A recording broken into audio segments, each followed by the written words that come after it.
the podcast starts. Hello everyone and welcome back to And Now the Podcast Starts, a show which talks about horror, cinema and anything related that takes the interest of my wonderful co-hosts or myself.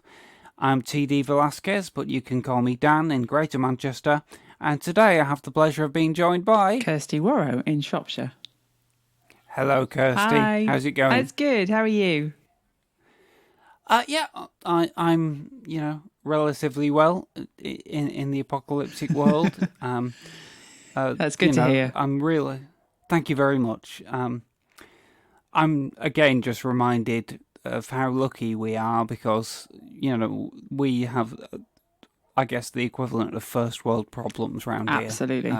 It's like the things that irritate me are having to disinfect the delivery that was brought this morning by the biscuit man. You have a biscuit delivery. Wonderful. Yeah, we do. They've just restarted. He rang me up yesterday. They'd been furloughed for a few weeks, but he said, we'll come round and leave some biscuits for you. So coffee, tea and biscuits. Okay, so so that's the thing that you would have had anyway before the apocalypse? That's true, yes, yeah. And the company is called Ringtons, and I would recommend the service to anyone. It's a little bit more expensive, obviously, than going to the shops, but it's so nice. It's the definition of a luxury, if you can, to have biscuits and cake brought to your door. Wow, that does sound lovely. Yeah. So no, it's a nice day today. Yeah. So how's your week been, Kirsty? It's been pretty good.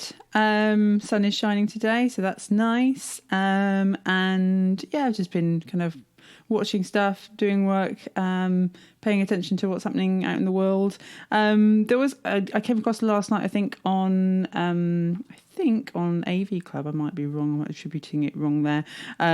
But that Jamie Lee Curtis, of course, iconic in her role in the Halloween franchise, has just signed on with Blumhouse to direct 3 films and or television shows.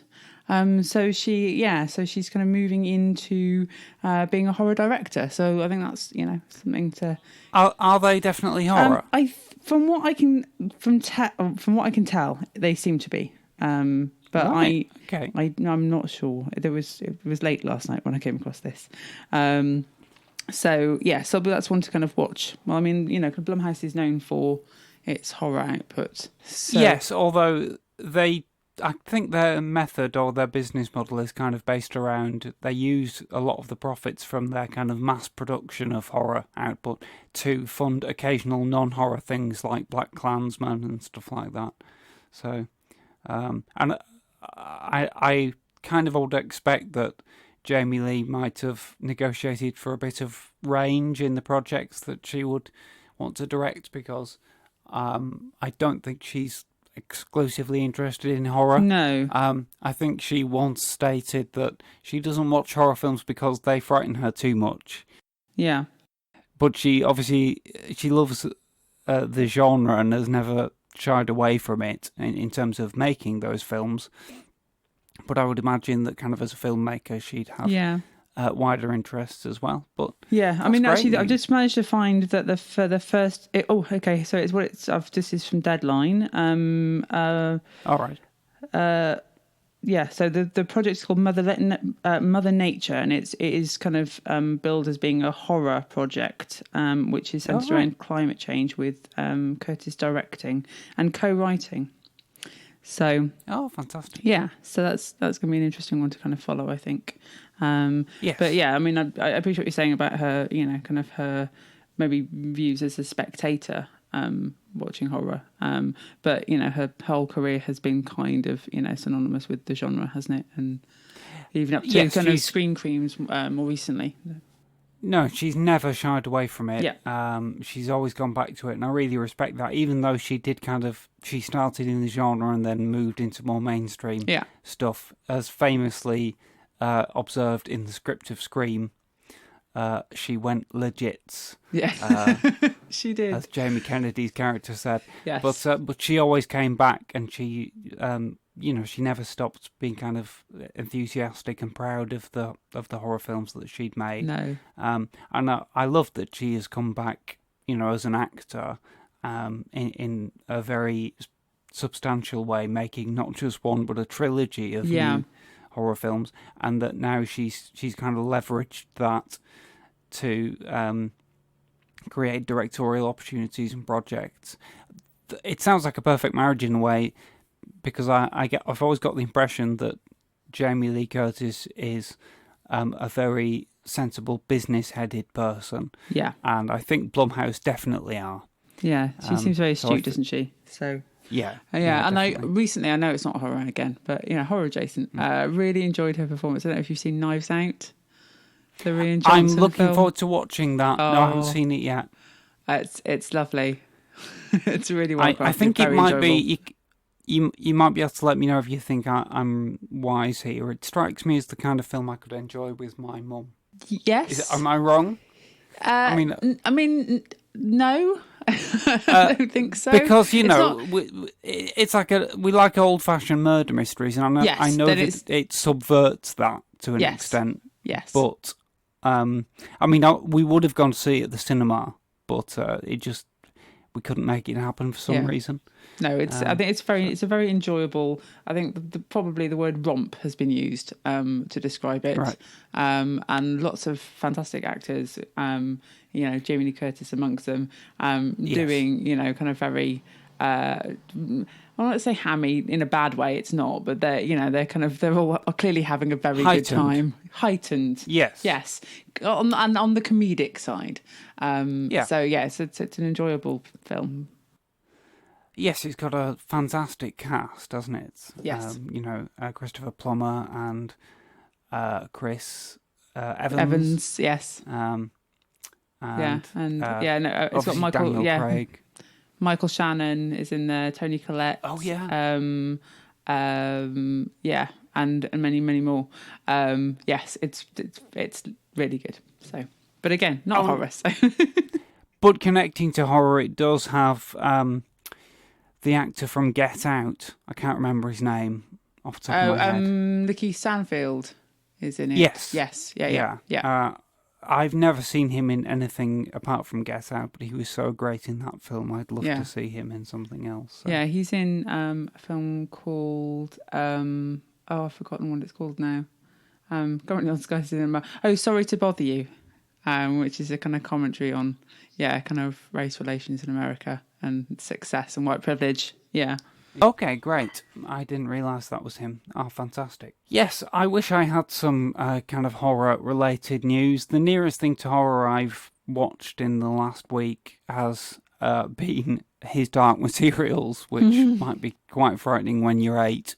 And he's very dark and thought-provoking and a brilliant series, but I think to describe it as even horror-adjacent might be stretching it a little bit. Yes, no. But I will say that it is something that I'd recommend to anyone interested in dark fantasy. I haven't read the novels it was based on. I have. But I did find it quite absorbing. And that's all on the BBC iPlayer. Still, luckily, about 6 months after it was on TV. So, thankfully, it was there for me to finally get around to watching. So, yeah, that's a recommendation. Although not horror. Okay, so... let's talk about some horror things then. Yes, let's do that. Instead of kind of dancing around the subject. So this week's topic was going to be my love of Peter Cushing and Christopher Lee films. Yes, which is historic, isn't it, John Dan? It's a very historic... As in a matter of record. Well, yes, Yes. Yes, and in a way to set up the fact that the previous podcasts that I've recorded with Howard about some of those films will be added to the feed, and then we'll start adding new ones. So the thing that originally inspired Howard and I to set on this journey of podcasting about these films was not just the fact that we loved the actors Peter Cushing and Christopher Lee and were very fond of some of the films that they made, but also the fact that they made so many films together. Their careers were linked in a kind of extraordinary way that's hard to mirror elsewhere in the film industry. Over nearly 3 decades, they made around 24 films together, and there's also a couple of TV series. Mm-hmm. And a film franchise, namely Star Wars, that they didn't appear in together, but they're both connected to. And we wanted to cover all of those things across our episodes. And we also didn't want to do the films in chronological order, but an order which kind of made some kind of holistic emotional sense. So we started off with The Curse of Frankenstein, which is not their first film, but their fourth together. But it is the film which cemented them as linked stars and began their association with the horror genre. So that seemed to be a good place to start. Then we went on and did Dr. Terror's House of Horrors, Scream and Scream Again, The Hound of the Baskervilles, and the Star Wars franchise. And all of those episodes were originally hosted on a website called Noisy Bark, and they also went onto YouTube. We're not on Noisy Bark anymore, so I thought it would be a nice idea to add those episodes to our feed for this podcast so that all of our Lee Cushing discussions are together in one place. Although you can go back to our YouTube channel and listen to the original versions if you'd like. So the plan is that after today, over the next week, the first 4 podcasts that Howard and I did will be added to this feed. Star Wars won't be. We'll leave that till later because we want to update that one before we add it to our feed. But you'll have the first 4 podcasts, and then the following week, next week's regular episode, will be a new discussion that Howard and I recorded about a Lee Cushing film, Horror Express from 1972, a really fascinating genre mashup, period 1930s set, horror science fiction hybrid, which there's loads to say about. And we're joined by Tim Shaw, who's a huge fan of that movie and an expert, and possibly the biggest fan that any movie could ever want to have. So that's a really fun, interesting discussion. But you were not massively familiar with these movies, so I gave you a list of films that you could possibly have a look at in preparation. Yeah. And bless you, you chose a couple of really good examples in that they'll give us the opportunity to kind of talk about the range of films in a way, because they're from opposite ends of the bulk, I would say, of movies that these actors made. So The Curse of Frankenstein is the first one that you chose to watch. That's from 1957. As I mentioned, Howard and I also chose it as the first episode of our original podcast. So that episode with Howard and I will be added to this podcast feed soon after this episode with you and I goes out. So therefore people can get 2 different contrasting discussions about this one kind of remarkable movie.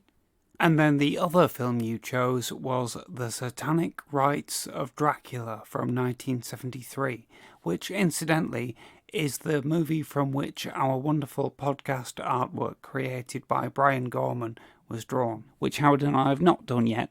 So we'll skirt over that one a little bit. Okay, a little bit, yeah. No spoilers. Well, no, certainly not. Yeah. But I, and I don't want to spoil too much about all the things I think about it, because obviously they'll go in the episode. But I'd love to kind of respond to your thoughts on it. Yeah, I think it might be worth me just sort of stating my initial position regards to these films. Just thinking about how best to describe. Wasn't particularly drawn to these particular films as I was growing up and as I was learning about horror. I knew about them. I knew that they were important for British horror, and I knew that Cushing and Lee were obviously kind of iconic actors.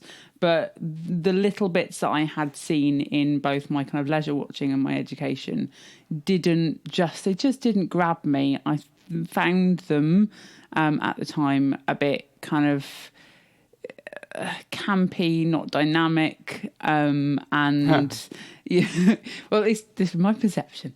They sort of lacked what I sort of saw as being, or at least kind of experienced where I was watching them and felt genuinely kind of scared. Partly, I think that's to do with budget. That, kind of weren't typically huge budget films, so the kind of artifice is kind of painted quite large, I think. And yeah, and I think I just found myself. It wasn't a choice because, of course, people can be interested in both. But I found the kind of universal horror kind of films of the 30s. If you're going to sort of pick two kind of cycles of monster movies coming out of different places, I just found those films a bit more compelling, and was a bit more drawn towards those than the kind of Hammer house their stuff. So that's just kind of going into this discussion and watching these films over the weekend. That was very much my position. Yeah, no, that's good to know. And I suppose I'll outline my initial position as well then for people who've not, heard any of myself and Howard's podcasts previously and therefore don't have any idea where I'm coming from on this. I guess my position is kind of the reverse of yours in that when I was growing up and getting into horror, these were the movies... Well, I wasn't growing up and getting into horror. These were the movies that got me into horror, essentially. Previous to being about 13 or 14, I was kind of interested in horror in a distant way. I was too frightened to actually watch, as I kind of revealed to you and Stella the other week. I was very put off by the idea of violence and gore and things. So even though I would be kind of intrigued by the ideas of seeing certain films, I would not be able to really enjoy them. Yeah. It was a series of films that my sister Maureen showed me when I was that age. And it was a weird bunch. It was the mini-series of Stephen King's It from 1990. And then it was... Oh, yeah.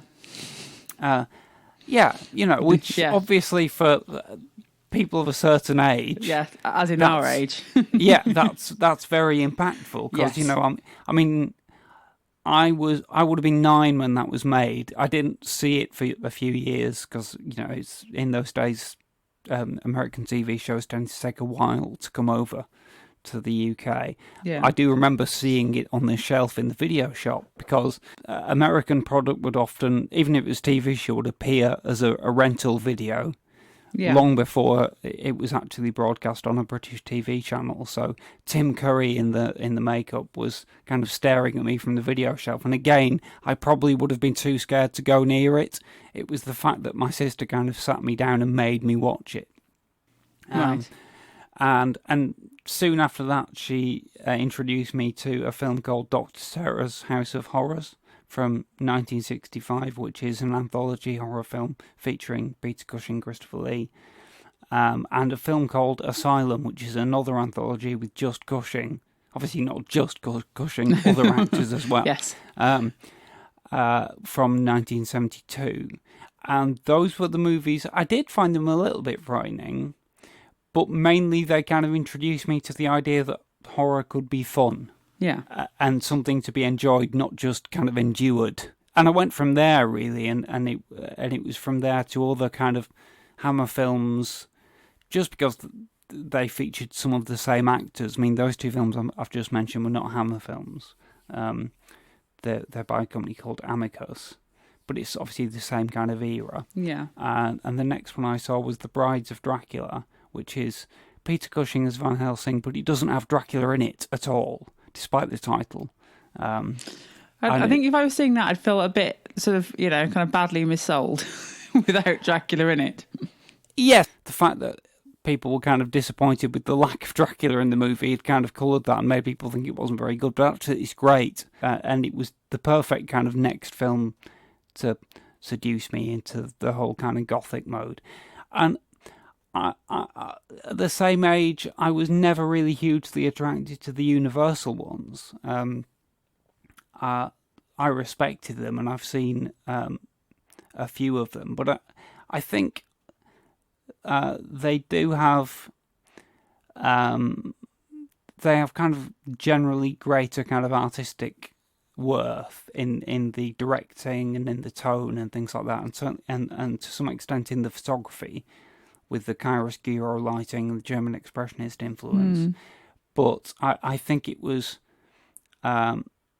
The actors, I just kind of preferred the kind of actors that the Hammer films had, Cushing and Lee, and also a number of other actors who are associated with those kind of movies, like Barbara Shelley.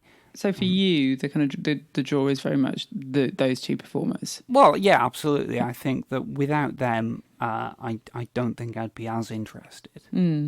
That's my kind of background with it. Yeah. They were very much for me a kind of gateway drug, and created a kind of interest which has never quite gone away, in the sense that I kind of value those movies or the experience of seeing them to the extent that I've still not seen all of them, and it's 25 years later. A lot of the films on the list that Howard and I are going to be talking about I've not seen yet, because of that rare quality of those actors. I will regret it when I've watched everything they ever did, which, to be fair, is going to be quite difficult because they were very productive. Yeah, but is that in part, do you think, just because I find I do this sometimes, is that as long as you haven't seen all of it, or all of the stuff there is to see, there's always more to see. It's yes, like a kind of absolutely a present that you're leaving for yourself in the future. Yes, I mean, you'll relate to this, Kirsty. It took me 7 or 8 years to watch the last 2 seasons of Buffy the Vampire Slayer. Wow. Because I just couldn't really face the idea of it being over. So it's just like really lovely sweets that that as soon they're gone. And so you have to kind of, rather than just gorging them, which is what I did with Buffy, you just a little bit at a time, which I get. But I find that I rarely have the self-control to do that. I think particularly with television, I think with film, it's a little bit different, but yeah. Yeah, well, I think I've overdone it. I think I've done too much of not watching things in my life and saving things for later. Yeah. And therefore, I kind of turn around and I'm suddenly confronted by a mountain of things I've never seen. And in a way, that's wonderful, because it means that I can go straight to something that somebody recommended to me. I don't have to just watch what's on TV or what's in the cinema this week and hope that it's good. Yeah, absolutely. And I think just to kind of bring it back to the whole, kind of Lee Cushing thing, sure. is that there's something really distinctive about, particularly about being a kind of a fan of, or a a cinephile, where we don't kind of, for a lot of regular film goers, you watch because there's a star that's involved, or there's the kind of the genre is appealing, or the story looks appealing. And it's not that those things aren't true for cinephiles, but I think we're much more likely to kind of go to be interested in a film because of an actor from something else, or because it's the cinematographer is the same from another film that we that we're aware of, and you become much more kind of aware of the structures of production behind the films that you're watching.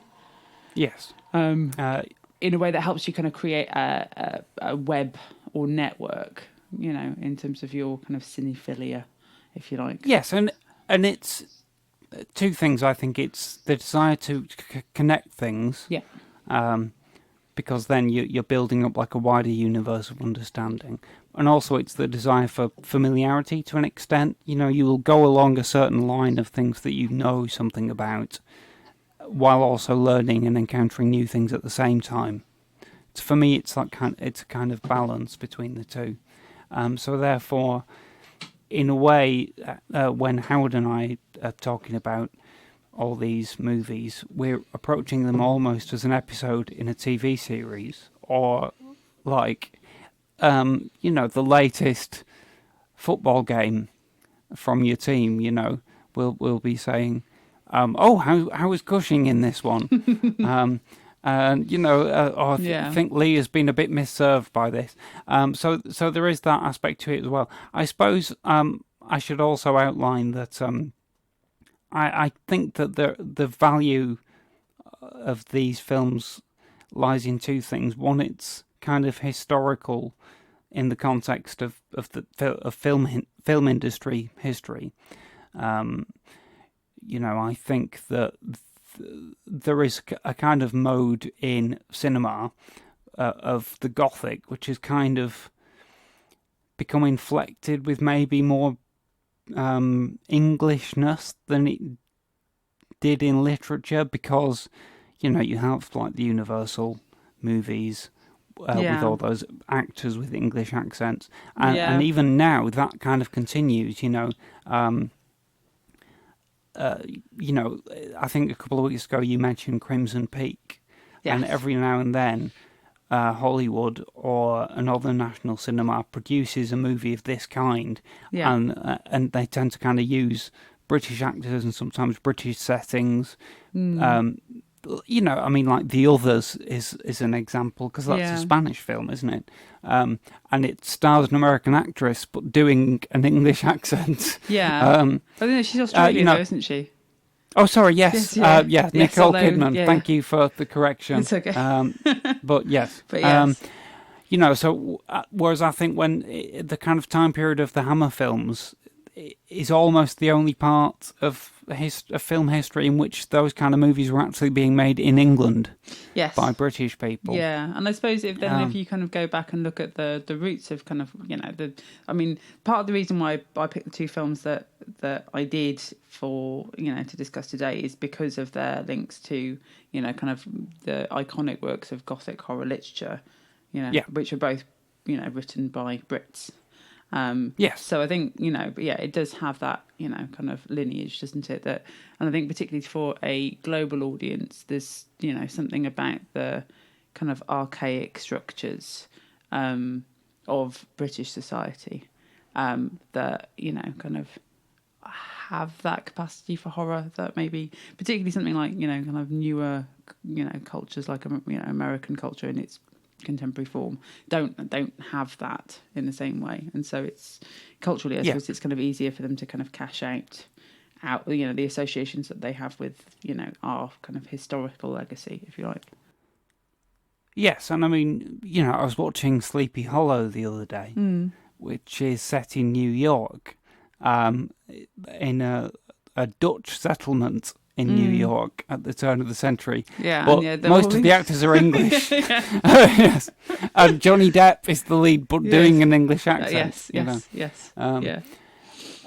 So I think that's something that is a through line kind of almost throughout cinema, and I'm not complaining about it at all. I think that if you were xenophobic, you could kind of feel that maybe it suggests that America and maybe other countries kind of look on Britain as being kind of a more backward place, or more kind of a believable setting for like old-fashioned types of horror, ghosts and demons and things. I mean, I remember when Ghostbusters 3, which was never made, was kind of being mooted, and I remember reading an interview with Ernie Hudson where he said they were talking about ideas for the film, and he said, "My wife says we ought to go to England because you got some serious ghosts at work." But I think it's on. I actually think it's a fun kind of persona for our nation to take on, in the same way that American TV audiences think that this entire country is small villages where people get murdered all the time. I think that's kind of lovable. So it's kind of lovable that we think that they think it's kind of the backdrop for horrendous crime and ritual and. And it's the kind of the whole kind of cozy atmosphere of such things as well that only seems to be able to be done around here. I mean, you can't imagine an American remake of Midsummer Murders. No, and I think there's something similar to, thinking about a film like Hot Fuzz, which of course is not horror, but, it's clearly drawing on a lot of horror tropes that just, part of what makes that funny is the Britishness of it, and that all of those, kind of, the characters seem not just kind of recognisable horror archetypes, but particularly British, as in, it's difficult to imagine those types of characters existing in an American space and being what they are. But it's the fun of dragging kind of American action movie tropes into absolutely. that. But the horror, kind of the Wicker Man kind of illusions and stuff. Yes, Well, kind of the fun of that movie is it's like an American action movie, but set in England, Yeah. but it becomes a Yes. British horror Yeah. movie. And there's loads of fun to be had there. So those are the two positions from which I value these movies, I guess. The kind of historical context, and my own kind of personal connection going back to kind of teenage years. I suppose I should also say I think that another kind of historical value of these kind of movies, or at least understanding the making of them, is that, they were kind of part of the last period of bulk British film production. Yeah. And lots of the people who worked on them, particularly in the kind of technical areas, but also some of the actors and things, would go on to, well, basically in the 80s, the only movies that were really being made in this country were American productions that would come over here. So therefore, all the Indiana Jones movies and the Star Wars movies, and a lot of the movies which kind of continue to have pop culture cachet now were made by the same people, largely behind the scenes, and therefore I think it's good to kind of understand that background to them. And I think, for instance, George Lucas chose Elstree Studios to film most of Star Wars because he knew from the Hammer movies that there was a whole kind of background of of expertise. In the days when a technician would actually be employed by a studio, and it's like, next week you're doing Star Wars. So they knew that they were going to a studio where they'd have people who were used to doing kind of extraordinary stuff on not so much money. So the kind of Hammer background, the fantasy background worked into that. So I think that there is a carryover from the context in which the Hammer and Amicus films were made into kind of movies that are more regularly still discussed now, even though a lot of the actual movies that Cushing and Lee and the others made are a little bit forgotten about.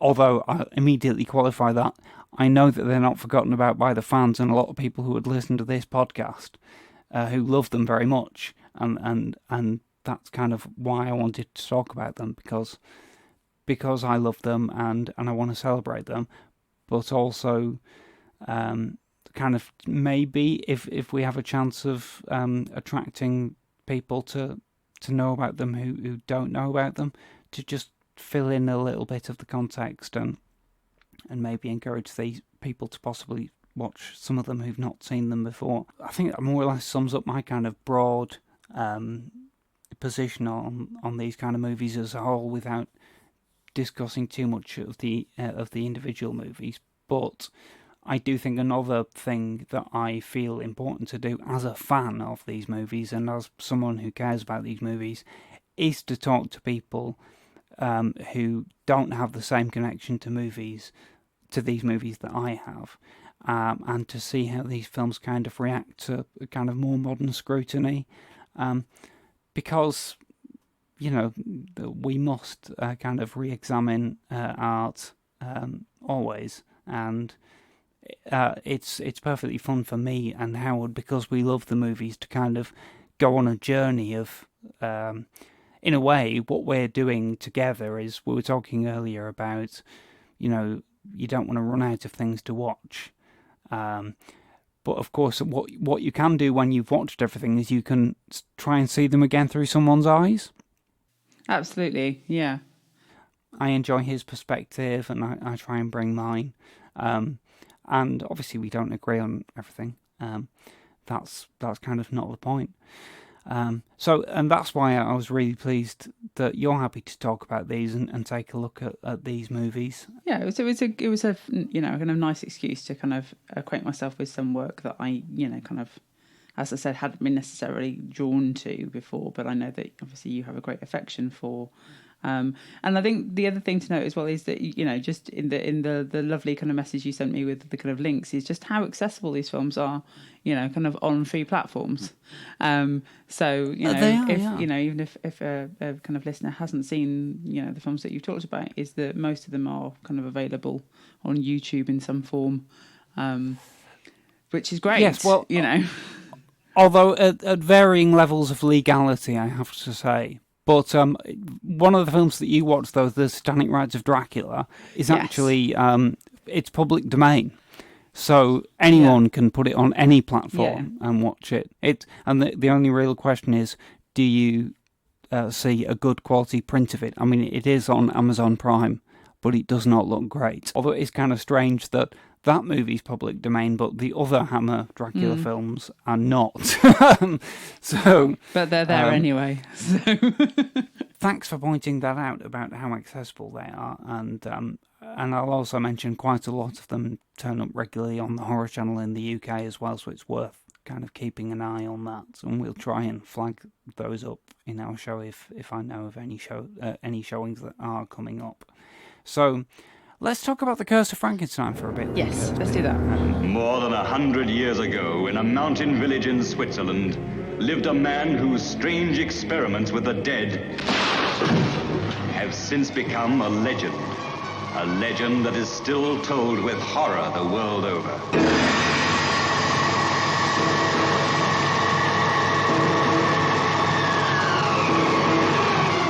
We've only just started, just opened the door. Look, now's the time to go through that door and find what lies beyond it. But don't you see, Paul? We've discovered the source of life itself, and we've used it to restore a creature that was dead. This is Frankenstein, who revolted against nature, who experimented with the devil and was forever cursed. His unwilling collaborator was Paul Kremp. I can't prove you murdered, but I can stop you using his brain. Why, he has no further use for it? Don't be careful! You damn it! Only 2 women ever entered this house of evil. Elizabeth, come back! Elizabeth, the lovely cousin who had promised to marry him, and Justine the maid, who kept passionate and secret rendezvous with her master. Won't you understand you're in real danger? What Victor is doing is dangerous to everyone in the house. Now, you cannot possibly conceive what dreadful thing he's planning to do. What are you trying to tell me, Paul? That Victor's wicked? Insane? Wicked, insane, evil. Call Frankenstein what you will. A demon had made a man-made monster, and now the monster was the master. Paul, what are you going to do? For your sake and to protect Elizabeth, I've so far kept silent. But now I shall go to the authorities and have them destroy that creature. And see that you pay for these atrocities.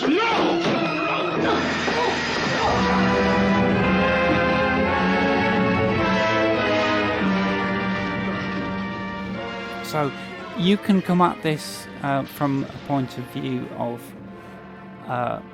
comparing it to other versions of the story, maybe. I mean, and I can compare it to other versions, but I have to confess that I've never actually read the original novel, which is terrible, because it is, the first work of science fiction. It's monumental in its importance. It is. And it's something that I've been intending to get round to reading, and I never have.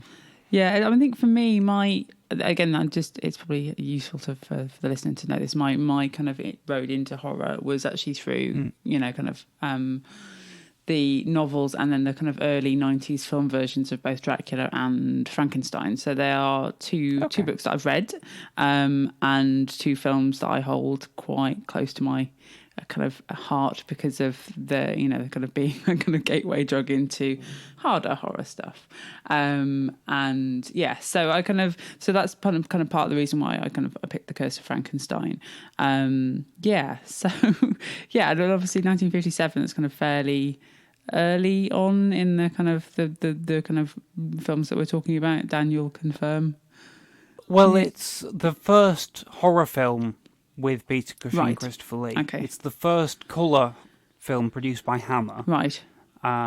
Cushing and Lee had been in a couple of films together earlier, but like they both have smallish parts in, I think, Olivier's Hamlet. Right. And also the original version of Moulin Rouge, which was directed by John Huston in 1950, I think. But this was the first movie in which they were kind of almost the stars. I mean, really, it's Cushing's film. Yeah, it is. Lee is kind of hardly in it. Yes, but there's, I think there's, I'm not sure how this would have been at the time, but there's that sense of kind of knowing that they're both in it, and knowing that Lee is the monster, just waiting for what seems like a long time to see him. Well, he does get... He gets significant billing at the beginning, doesn't he? Yeah. It says, and Christopher Lee as the creature. Yeah, I'm not sure how audiences would have received that. I do think that Hammer very quickly became aware that the idea of a horror film with Cushing as the human lead, I was going to say hero, but that's not really applicable in case of Frankenstein. But he's like the lead. The protagonist. Yes, but then Lee plays the monster. Yeah. That was, I mean, immediately they did Dracula, which conforms to that, and then they did The Mummy, which conforms to that, and then they did The Hound of the Baskervilles, which doesn't conform to that because Lee doesn't play the Hound. No. But still, and all those movies came out within 3 years. Which really goes, sort of demonstrates, doesn't it, that kind of way in which movies in this period were really kind of, production lines. It was a high turnover. Yeah, very much so. A game which I think is kind of instructive. I don't know how useful it is to know about it in terms of a modern filmmaking point of view, but I think that because filmmaking has changed so much, the actual technicalities of it, but so much is so much easier to achieve now, in terms of photography and lighting, that, it doesn't sound too mad to make a feature film very quickly, like, just off the top of my head, Prevenge, that was made very fast, wasn't it? Yeah. But on the other hand, these movies were made very fast in an era when you still had clockwork cameras and unsynchronized sound. Yeah, but it's the Hollywood model, isn't it, that kind of helps dictate that way of working, which is much more kind of industrial, and where kind of, as you said, kind of technicians and the kind of key creatives and actors were all contracted to do a certain number, so that, in many ways that kind of explains part of the rate of production at that point for films, in a way that we don't really see in the same way anymore. So, but I also think it's kind of impressive that Hammer was able to do that, considering that Britain didn't really have a studio system.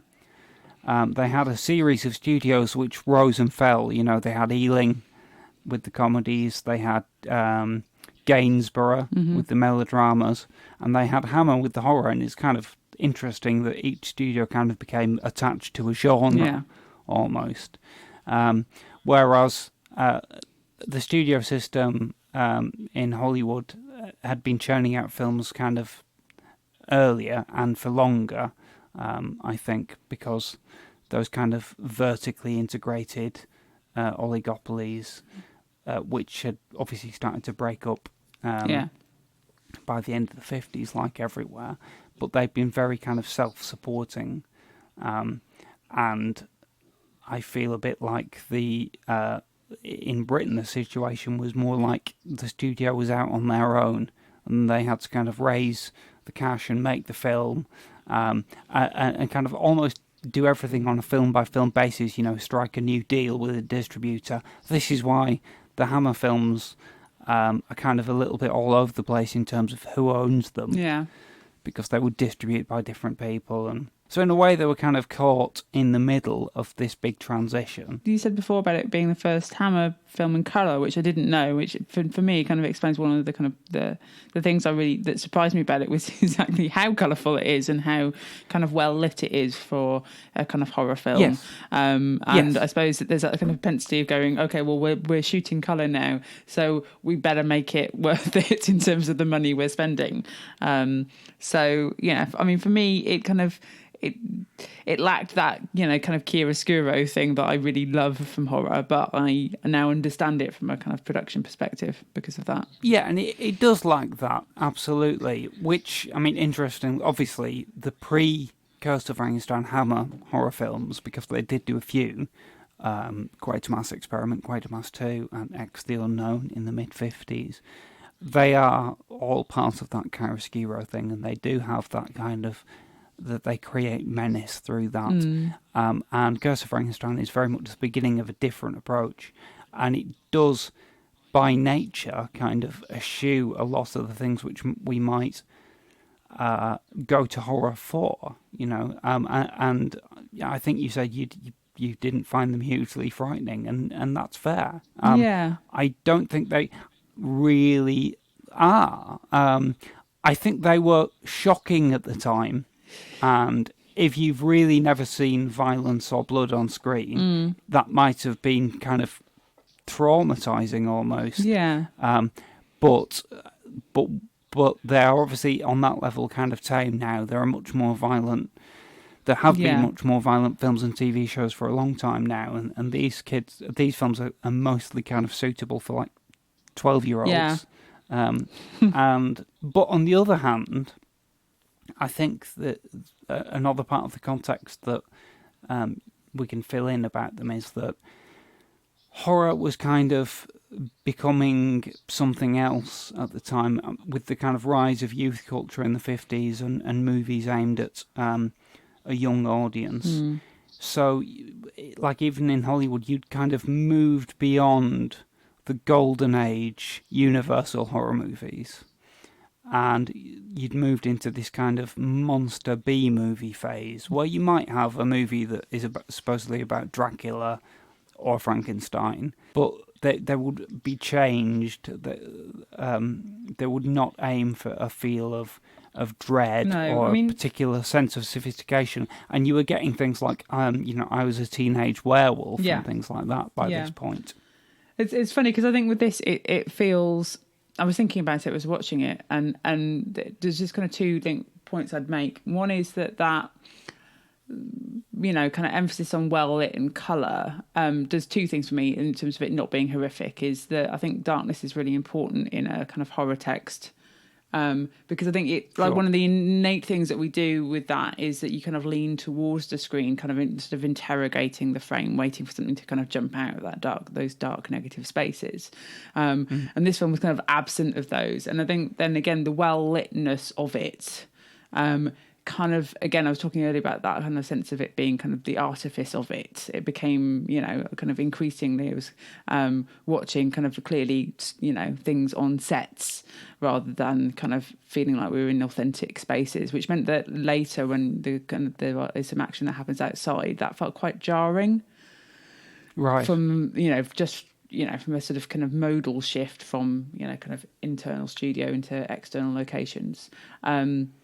So that, I think, is kind of something to kind of think about. But then I think also there's kind of the point around genre, which is that there were times when I was watching the film that because it was so kind of bereft of what I thought was kind of genuine peril, that it felt like a kind of quite a masculine melodrama. Right. In that the kind of centre of the film are these, kind of two male characters who are kind of ideologically opposed, but not in a way that prompts either of them to do anything terribly different. So there's just a lot of kind of, the kind of Urquhart character just sort of challenging Cushing's Frankenstein about not doing what he's doing, but Frankenstein continues anyway.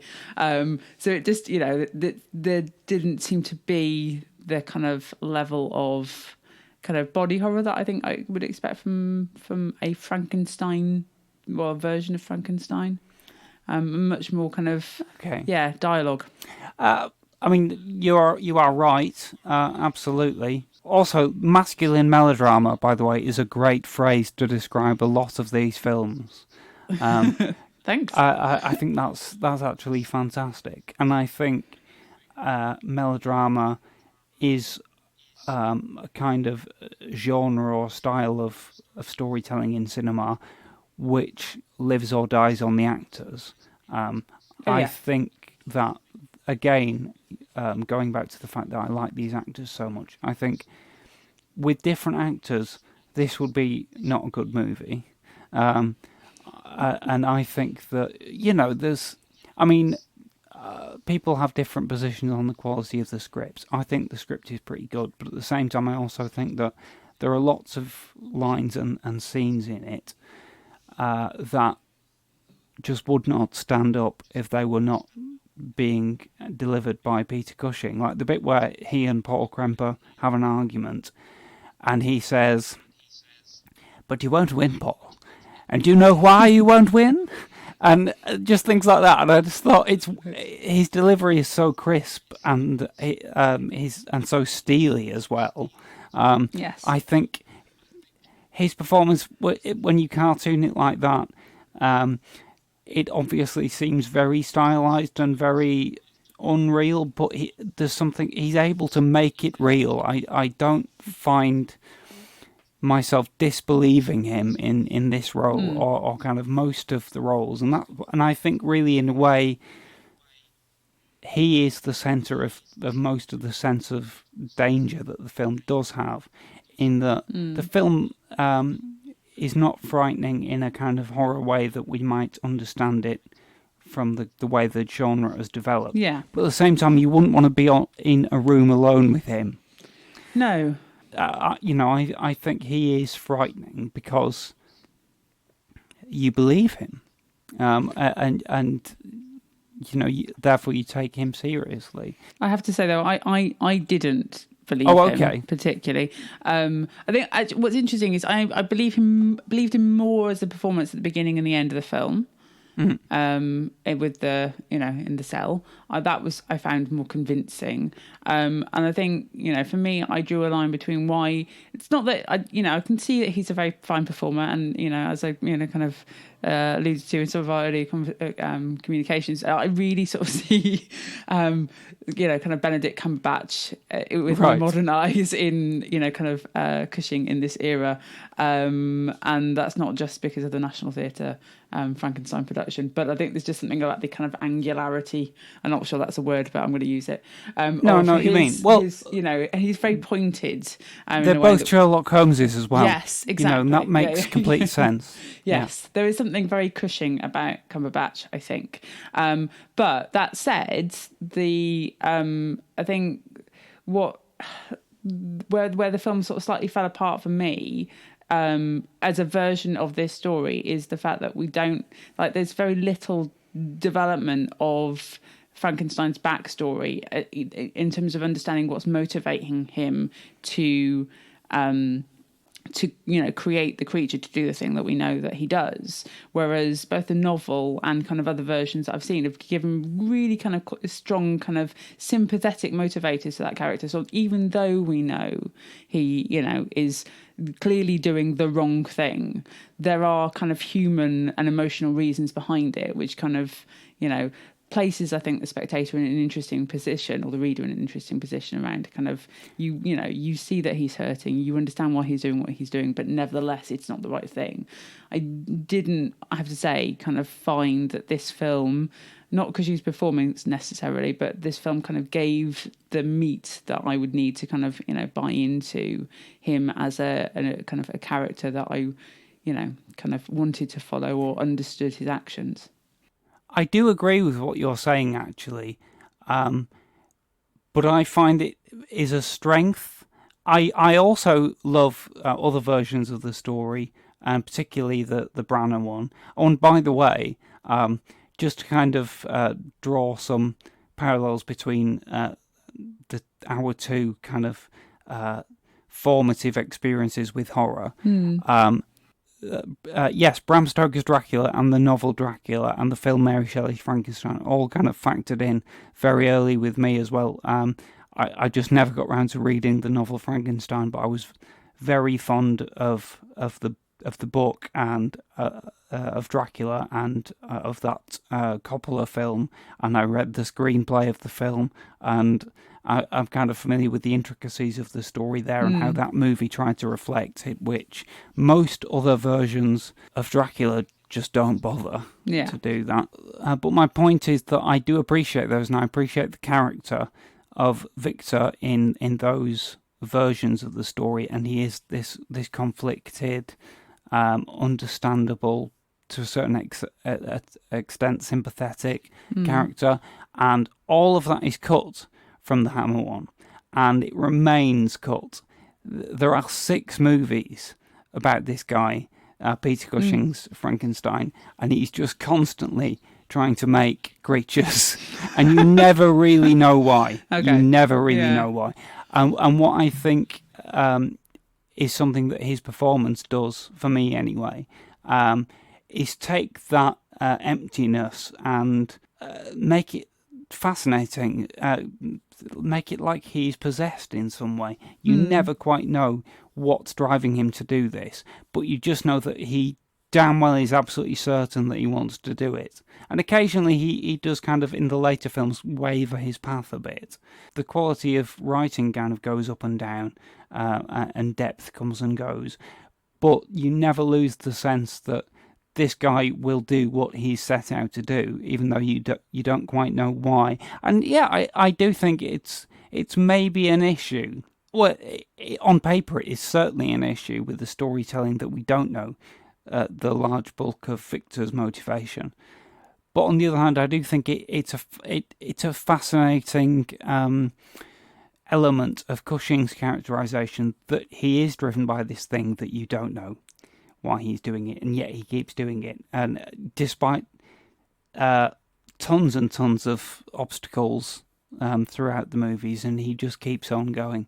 And yeah, so I mean, I find that an attraction, and because of the force that Cushing brings to it, that kind of comes out of nowhere. You know, the bit where he is breaking into the crypt where Professor Waldman has just been placed because he wants to steal Professor Waldman's brain, and Paul Kremper turns up to stop him doing that, and they have a bit of a scuffle, and the glass jar that Cushing has put the brain in smashes, and Frankenstein just completely skitzes out, and all he says is, if you've damaged it, if you've damaged it. But there's just such a mania in the way he does that. That's the kind of thing that I enjoy. Yeah, the Kremper, kind of, I think it was, described Frankenstein as protagonist earlier, but I think maybe there's an argument for Kremper being more the kind of protagonist. Interesting. Because and in that we seem to understand him a little bit more, and the kind of story kicks off, doesn't it? Really, at the point at which kind of Kremper meets Frankenstein. Yeah, that's true. But I think there is a kind of quiet horror in how ineffective Kremper is at stopping Victor from doing any of these horrible things. Yes, because as I said, the film is kind of, it's a little bit of a kind of I don't know if you've seen. Jonathan Glazer's, I think it's Jonathan Glazer's Sexy Beast. Yes, yes. Which is just, kind of, two characters essentially, what's his name? Ray Winston and Ben Kingsley.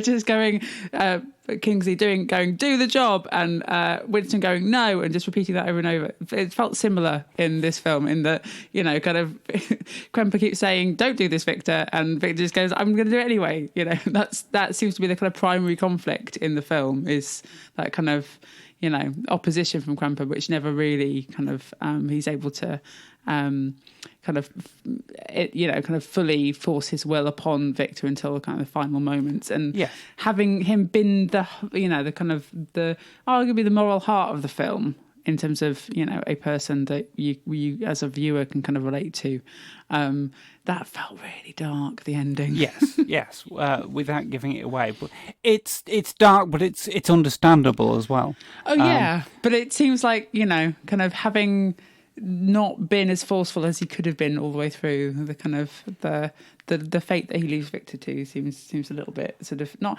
I don't say out of character, but just, it's like an overcompensation, isn't it? Yes. Yeah. It's like I really messed up till this point, so now I'm going to really make sure that doesn't happen again. Yes. And in a way, at that moment, there is a certain amount of sympathy that the audience can feel for Victor, because it's not quite fair, even though Victor has done some horrible things. Yes. And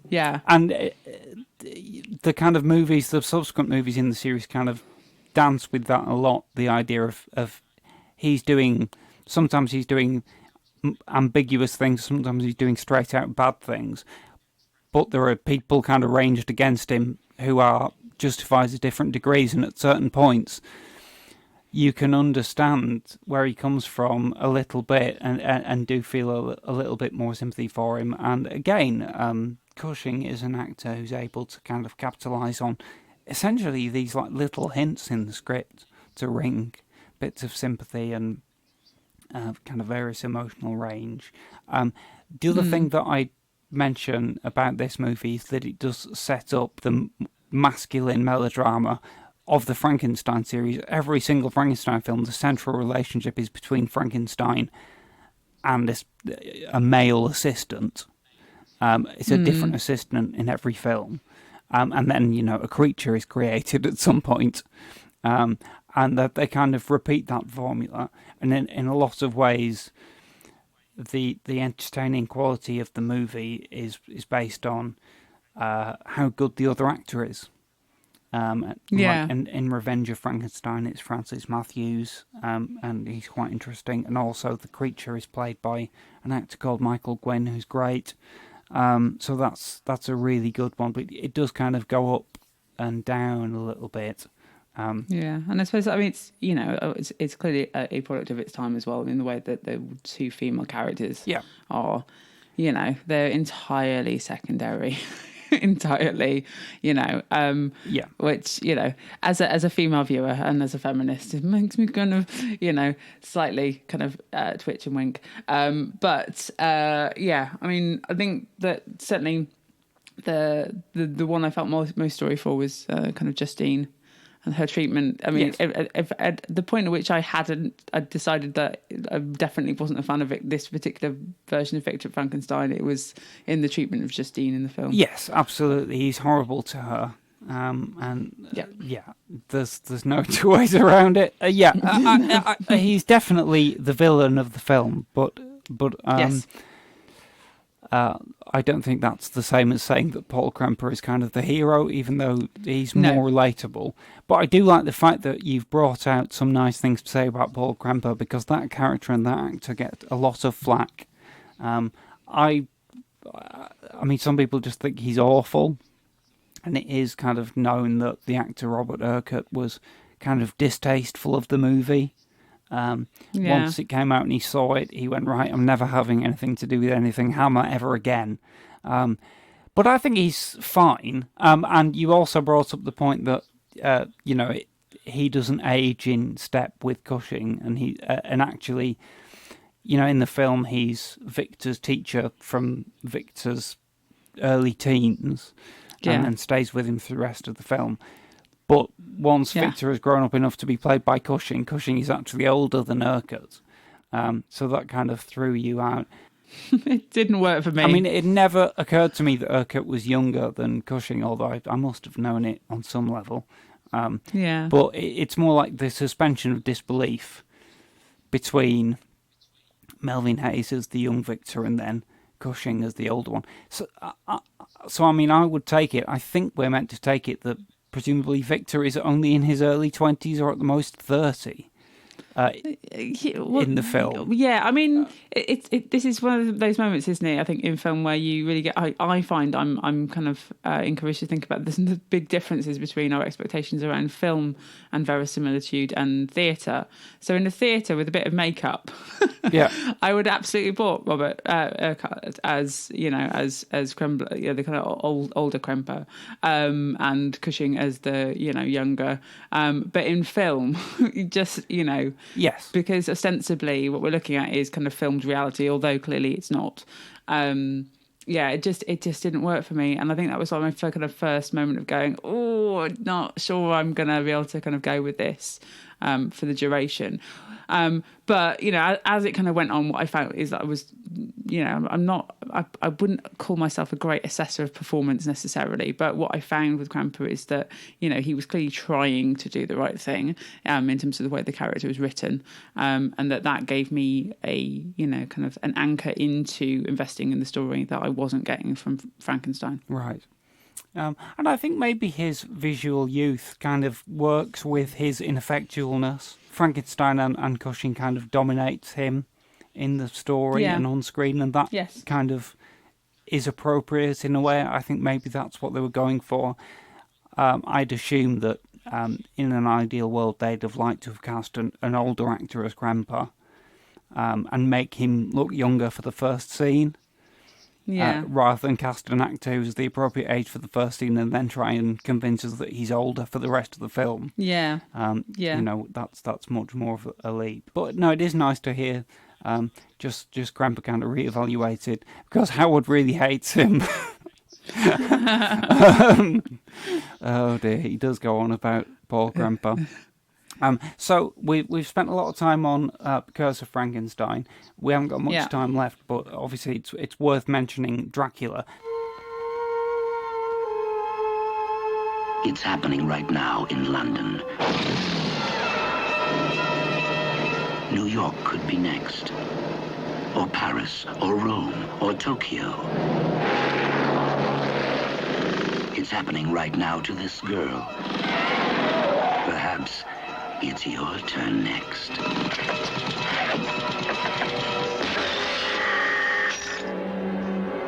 We are not dealing with ordinary criminals. The real force is more sinister, more obscene than any monstrosity you can think of.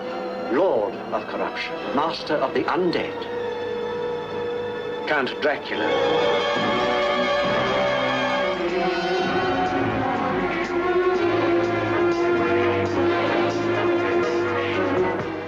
Is too vile. Nothing is too dreadful. You need to know the terror, the horror. Is that what you want, Count Dracula? A last blaze of utter horror and violence? Ghastly annihilation of an entire planet? Is this your own death wish?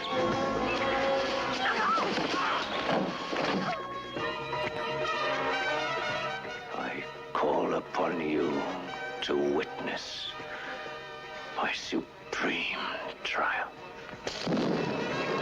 Count Dracula! Revenge has spread over centuries and has just begun!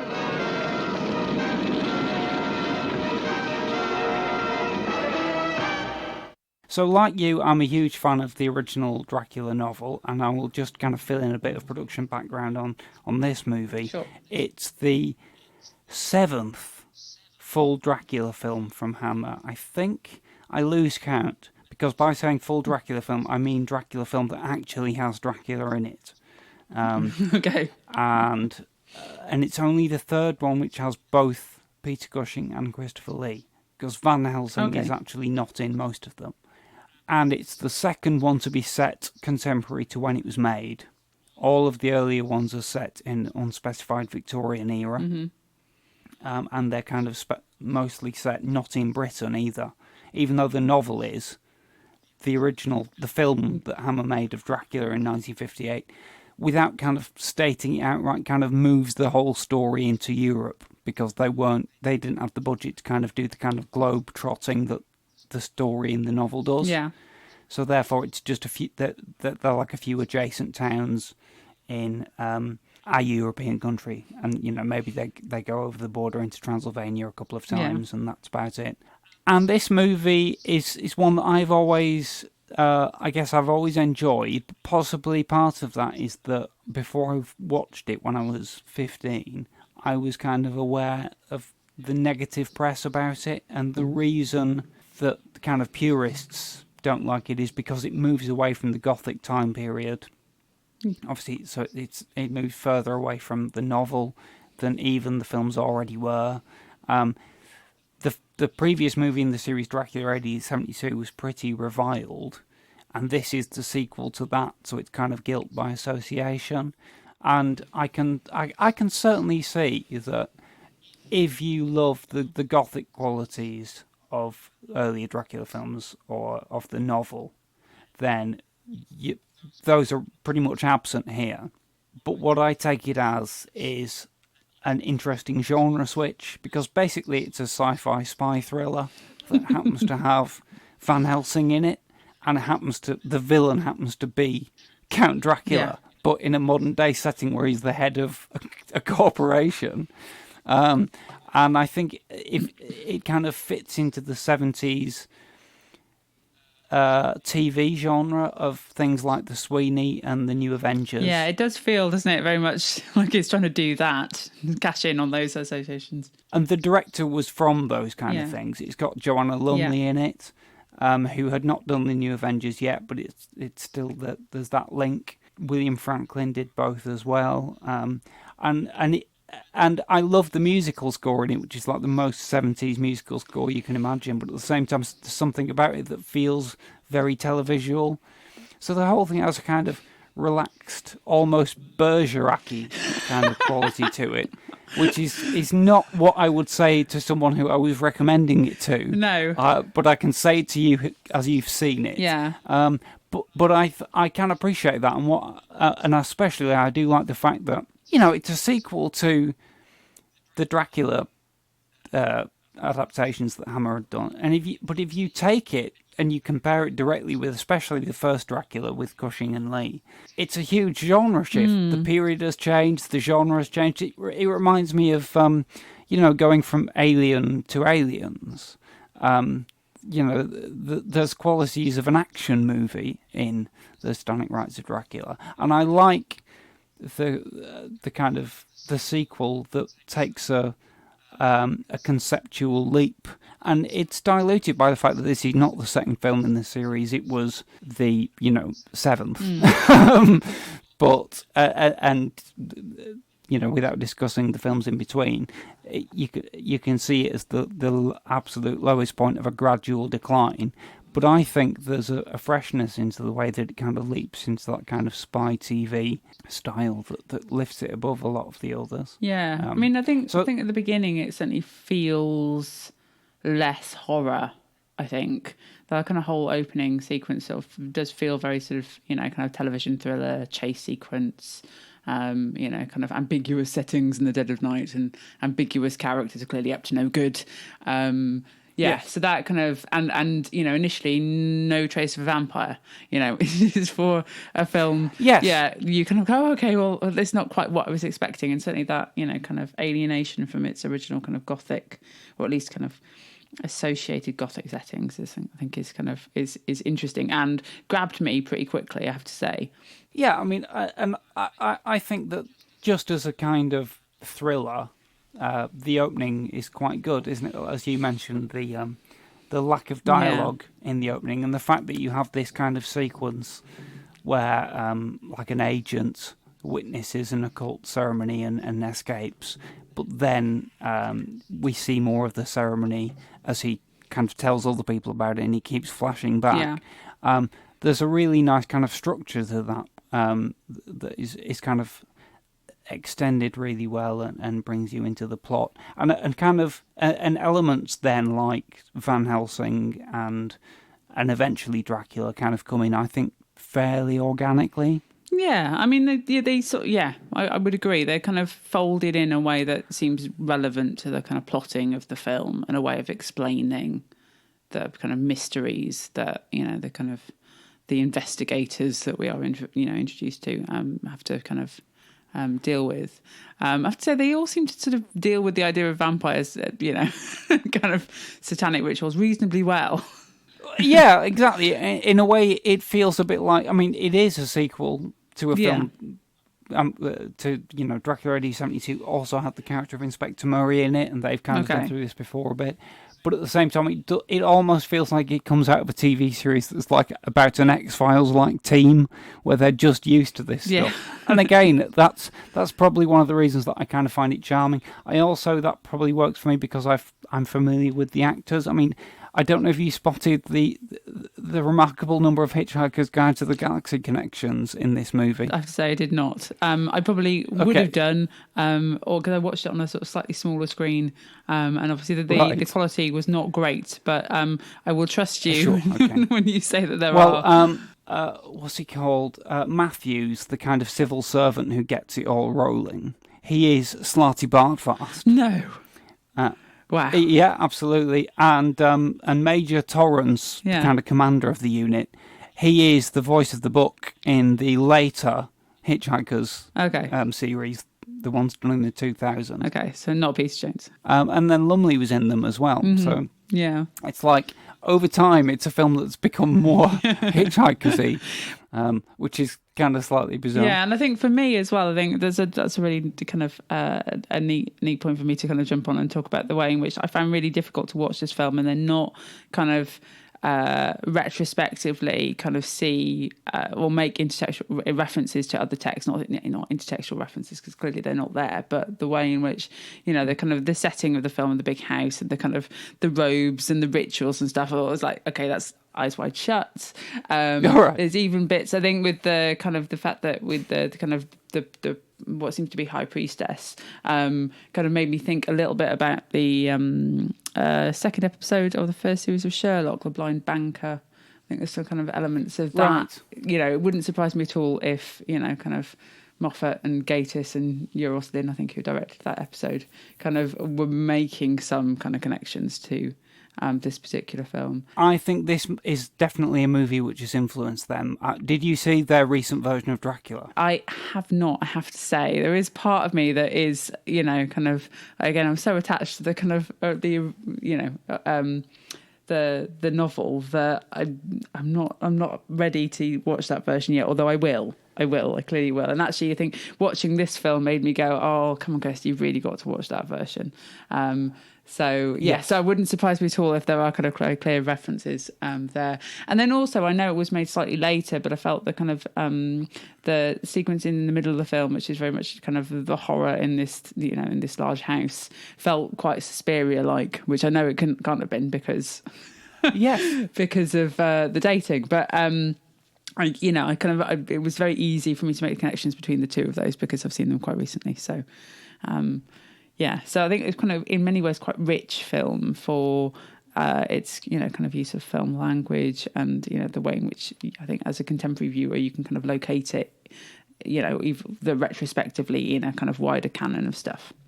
I know that you've picked two films that have not got great representation of women in them. No. I'm not saying that the vast canon of these movies are much better, although I think things do improve.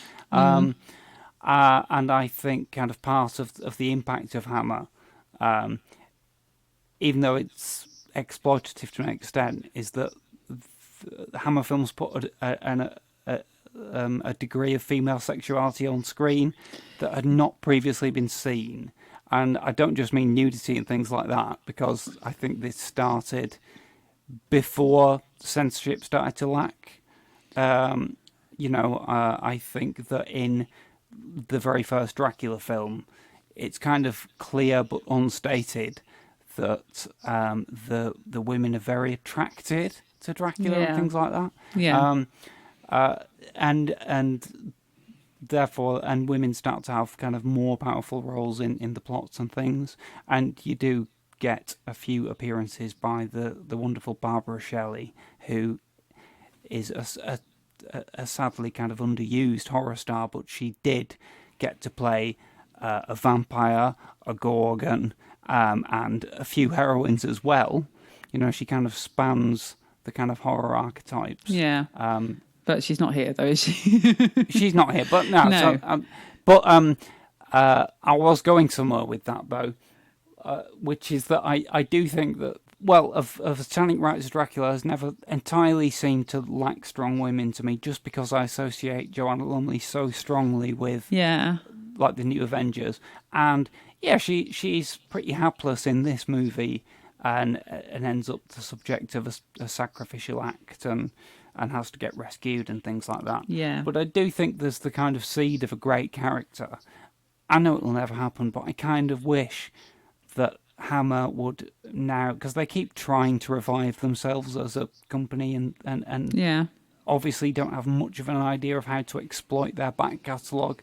I would love it if they did something where they brought Joanna Lumley back as the older version of this character and she's still a vampire hunter. That would be good. You know, I think that there's real potential in this, in that character in this movie.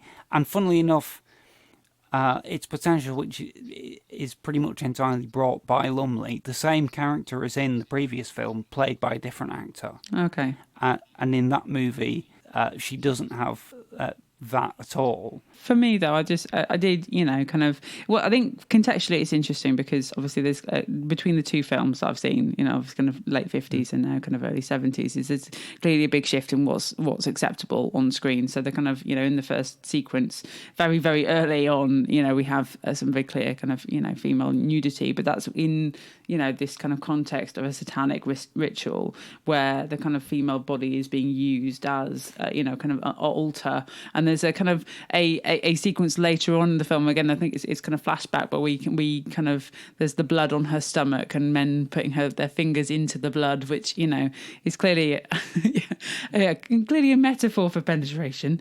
And then we have the way in which the kind of the sacrificial cock, which I think is deliberately and definitely a metaphor, is, right. kind of that's where the blood comes from, isn't it? So it's clearly a kind of metaphor for things that they can't at that point kind of show on screen, even though they can show, kind of naked women.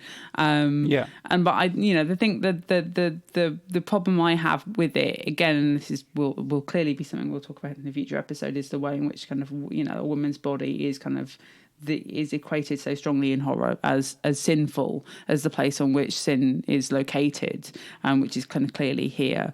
And then I think that's made slightly more problematic from a contemporary sense by the fact that, whilst we have lots of women in the kind of the circle in the film, that the high priestess is, is clearly East Asian, and so there's a kind of way in which that her femininity is being kind of even more othered, and she's been made more different and exotic by the casting of an Asian actress. Yes, I'm very sensitive to that. Similar criticisms were actually made of the blind banker around those kind of representation issues. When you do have limited, non-white or people of colour kind of representation, that the way in which those characters are depicted is important. And yes, this is 70s Britain, but nevertheless, if we were to kind of value it in a contemporary sense, we have, I think, kind of owe it to the world to be, kind of vocal about criticisms around those particular areas. That's true. I will offer a level of defence that I actually can't back up with facts or with a certain amount of speculation. I have always suspected that the reason that character is Asian is because the writer Don Horton, who I know something about because he also wrote for Doctor Who and Sapphire and Steel in the 70s, he was married to a Taiwanese actress, I think she's Taiwanese, Pik Sem Lim, and he had form for kind of writing her roles in his stuff. Okay. So I feel like he might have specified that character should be Asian because he wanted them to cast her, but then they just didn't for whatever reason. Gutted. They instead cast Barbara Ewing, who is, one of the other very few at the time kind of working Asian actresses who's another link to the Avengers. Sorry, Pik Sem Lim is Malaysian. She's still around, turns up on TV now and again. So that's kind of my the way I've always suspected that the reason that might have happened, because although there is a lot of dodgy kind of casting, racial politics in 70s British productions, I think mainly it's not in Hammer films, oddly, whether by accident or design. In fact, the next movie in which Peter Cushing played Van Helsing after this was The Legend of the Seven Golden Vampires. Was it? Which is obviously made in China, and has pretty much an entirely Asian supporting cast. So both heroes and villains in the cast are Asian. So I kind of would give this film a pass on those levels, because I don't detect that kind of institutionalized tendency to racist casting. Also, I think it's in a lot of these productions, I just give it a point if they've actually cast an Asian actor in a speaking role and not done the thing which a lot of contemporary productions do, which is that your supporting character actors are played by genuine Asians, but the lead speaking roles are played by white actors in makeup. But there's quite an important bit of kind of cultural media studies theory by a guy called Manuel Alvarado, who talks about the kind of 4 themes of kind of racial representation, of non-white representation in media texts, and he talks about that. So he talks about the 4 types are dangerous, pitied, humorous, or exotic. And the kind of character that we're talking about in Satanic Rites is 2 of those: exotic and also dangerous. On account of her being chief Satanist, or at least kind of in that kind of grouping. So rather than having a kind of an Asian actress, which I don't deny the kind of having a representation is not an innately bad thing. It's just where that person is placed in the the kind of wider scope, and the fact that she is on the side of the baddies as opposed to the side of the goodies, I think bears commenting and some criticism. Yes, and also I think the only other non-white person in the film is also one of the vampires. If I remember correctly, there's a black female vampire. Obviously, that's not great. And we do need to kind of be aware of that stuff and be critical when looking back. And it does come up now and again in these particular movies, and certainly in wider cinema and TV of the time. We're running out of time, pretty much, Kirsty. We always do. Yes, we always do, and I could talk for ages. It's been really fascinating. Yes. The other thing I'll just kind of say about going back to Curse very briefly, because I think this point applies to the appeal at the time of all these movies. In America, horror films had become marketed to children by this point, and they'd become kind of styled towards younger audiences, which is why you got I Was a Teenage Werewolf and things like that. Yeah. And therefore the Hammer films, when they were exported, they were also pitched to that young audience, which became a problem in kind of the 70s when they started to be full of breasts and things, and they had to be cut to bits to the point of being incomprehensible.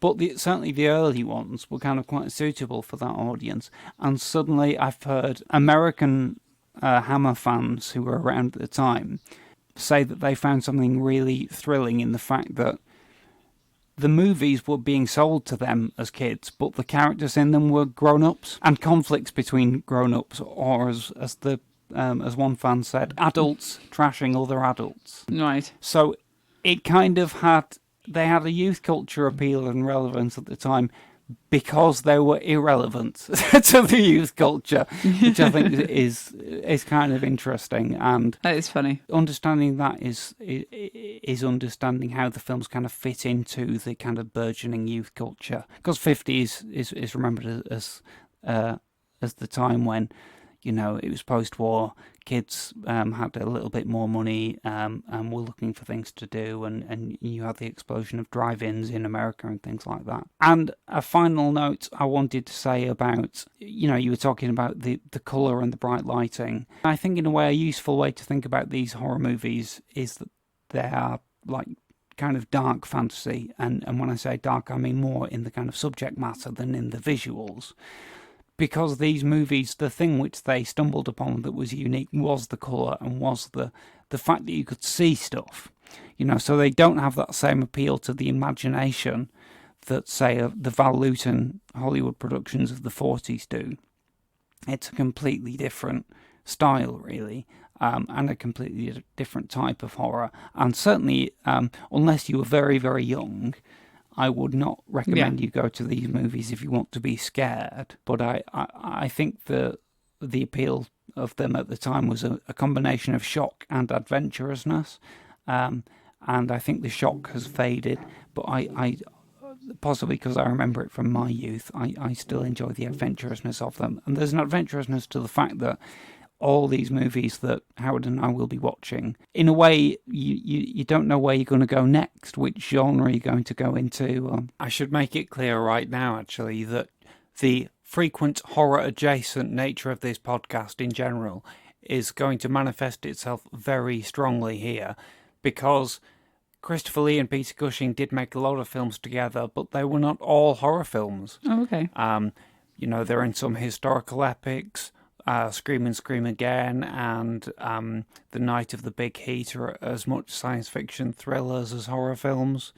Then there's family-friendly adventures like She and Arabian Adventure. There's even a couple of comedies, because later in their career, Cushing and Lee played cameos in comedy films like the Sammy Davis Jr. movie One More Time. And each and every film we're going to be covering, plus TV series that they were both in different episodes of, like The Avengers and Space 1999. Right. So it is a very varied body of work, but I think that it is important and instructive to consider that every single film that they made together, because of the light it throws upon them as actors, on their professional relationship and their friendship, which is very important, and on their contribution to the horror genre as well. So that's where we're going next. But thank you very much, Kirsty, for, Oh, thank you. for giving me this chance to kind of sample your viewpoint on these kind of movies and to just...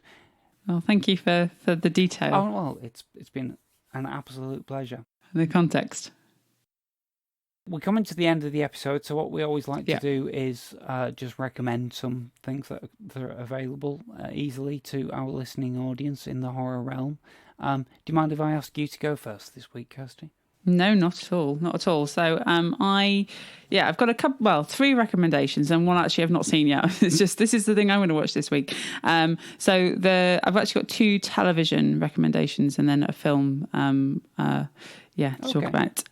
So again, not strictly horror, but horror adjacent. On the BBC iPlayer at the moment they've still got Ghosts. The people behind it are the guys who did who were kind of the main Horrible Histories cast. Also did Yonderland on Sky One, and the kind of Ghost is their sort of slightly more grown up kind of foray into serialized comedy. And what's lovely about it is that it does play with quite a lot of horror tropes, but for comedic effect. So it's lovely. And it's available for 11 months on the iPlayer, apparently. If you like haunted houses, and you also like to have a laugh in a kind of very British, kind of Blackadder-y type way, in terms of, great visual and verbal comedy, I would strongly recommend that. My second recommendation is actually available on Sky on demand, and again, not strictly horror but horror adjacent, is FX's adaptation of Legion, which is part of the kind of Marvel X-Men universe. Oh yeah. Focusing on a character called David, who, spoilers, has a distinctive lineage, is sort of, he exists initially in a psychiatric hospital. He has schizophrenia, and it is a bizarre, creative, imaginative, wild 3 seasons, and some of which are really clearly horror. There's a character called the Shadow King, and some of the kind of visualizations of him in the first series in particular, just horrible. I think there's a sort of sense with that particular show that it was, they were kind of confused that they were still allowed to be on the air and be so kind of wild and out there in a way that's not dissimilar to Hannibal. So the last series has these kind of just magnificent and creative sort of flights of fantasy and fancy creatively, in a way that's particularly scary, I think, and affecting. So I would suggest that, and kind of link from that to part of the kind of the idea of that is that often the kind of show goes off in different directions because obviously different worlds exist within the kind of lead character's head. So myself and my husband Sven, we've decided that now it'll be hilarious to look at anything starring Dan Stevens, who plays the lead role of David in Legion, and see anything that he's in, from Downton Abbey to Night at the Museum 3, as a kind of another version of David's, kind of psychoses in that narrative. Oh, that's interesting. And so with that in mind, we're going to watch this week a folk horror film, which is on Netflix, called The Apostle, where Dan Stevens stars alongside Michael Sheen in a sort of Edwardian era kind of remote community kind of cultish thing. I've heard good things about that. It's so I'm going to watch that. Am I wrong, or is it Gareth Evans, the director who did The Raid? Oh, it might well be. I think it is. It might well be. Yeah. I didn't look into the director, but I just noted it was on Netflix. So I'm going to definitely kind of check that out and try and fit it in where we can with the kind of David Legion multiverse. Oh, great. Well, on that note, I think there's another kind of horror adjacent Dan Stevens film, which I don't know if you've seen, called The Guest. Yes, that's on Amazon, I think that's isn't it? on Amazon, yeah. So that's one that I've been meaning to check out. Yeah, we'll also do that and try and fit that. And he's actually called David in that one as well. So. Oh, right, okay. Wow, great. So that helps. Yeah. Oh, definitely. I definitely have seen Ghost, and I agree heartily. It's just wonderful. And there are a couple of scenes in it which are really wince-inducingly horrible but hilarious. No spoilers. Yes. So no spoilers, but I think we both know what we're talking about. There's a thing with a bus, right, Dan? Yes. Oh my word! What an absolutely wonderful scene. Yes, absolutely. Yeah. So my two for this week, I've just had a quick scan over what's coming up on the Horror Channel this week. Always a fruitful source of horror picks. And on Tuesday, I think that's Tuesday the 26th of May, at night, obviously after the Watershed, because that's when the Horror Channel can show its horror. We've got an interesting triple bill, two of which I've seen. The first one is The Woman in Black from 2012. Oh, that's good. Which is a Hammer film. Yes. I quite like that one. I don't like it as much as the earlier version that Nigel Neal wrote for TV in the 80s, and I am known to go off on one about that. But the 2012 one did frighten me, so I would recommend it. It's immediately followed by Hellraiser 3: Hell on Earth, which is the last Hellraiser film I saw.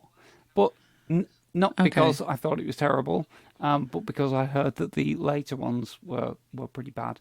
I actually think Hellraiser 3 is an interesting example of kind of early 90s cross Atlantic kind of co-production horror.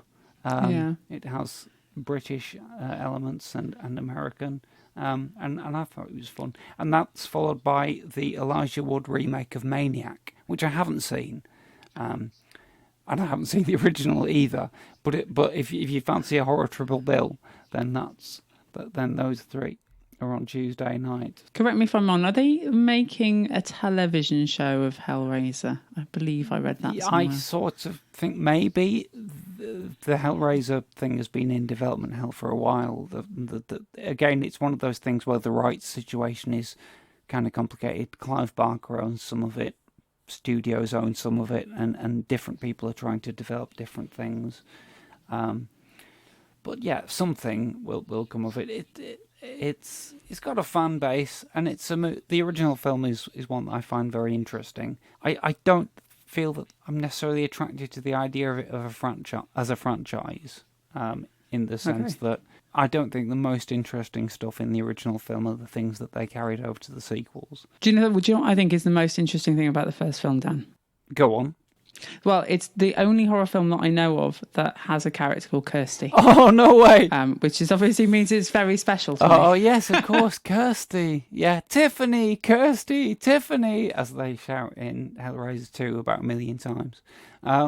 Good heavens, yes, played by the wonderful Ashley Lawrence.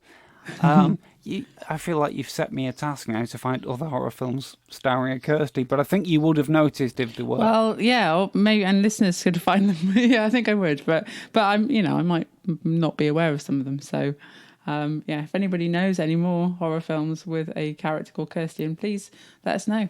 Well, there you go. And and Kirsty is in Hellraiser 3 as well, although only for one scene. Is she? and on a screen? Oh, okay. But it's a bit that they specially filmed. It isn't okay, so that counts. And she gets the credit, and Ashley Lawrence as Kirsty at the start, just for doing that short scene. So I think she's in one of the later ones as well. So Kirsty was not entirely forgotten, which is good. So there we go. Those are our recommendations. Right, I think it's time we wrapped up. It is. Kirsty, thank you so much. I know that you're not going to be back next week. No. You're having a week off. I am. And, well, you sound extremely excited by that prospect. No, it's just a general week off rather than a specific week off. So it's not you specific, Dad. It's just a general week of not doing much, which is a rather delightful prospect, I have to say. I understood that, Kirsty, but thank you for making it clear for the listeners. So I will see you in a couple of weeks. We'll speak in a couple of weeks. Yes, and that'll be wonderful. I shall look forward to that. Thank you for a lovely chat today. Okay. Have a great couple of weeks. Yay, you too. Bye, Kirsty, and bye, everybody else. Bye. See you soon. Bye. Bye. You have been listening to And Now the Podcast Starts.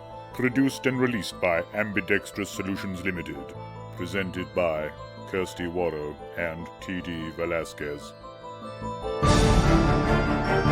Special thanks to Greg Hume for our original theme music and to Brian Gorman for our original artwork. All dialogue and music clips from films, TV shows, and trailers are used for the purposes of criticism in the spirit of fair dealing as defined in UK law and fair use as defined in US law. No copyright infringement is intended. Please visit our home on the web, www.andnowpodcast.com, for more content and contact details. Or visit our Facebook pages at AndNowPod or at Lee Cushing Pod. Follow us on Twitter at AndNowPodcast or at Lee Cushing Podcast. If you'd like to donate to us, please visit patreon.com/AndNowPodcast.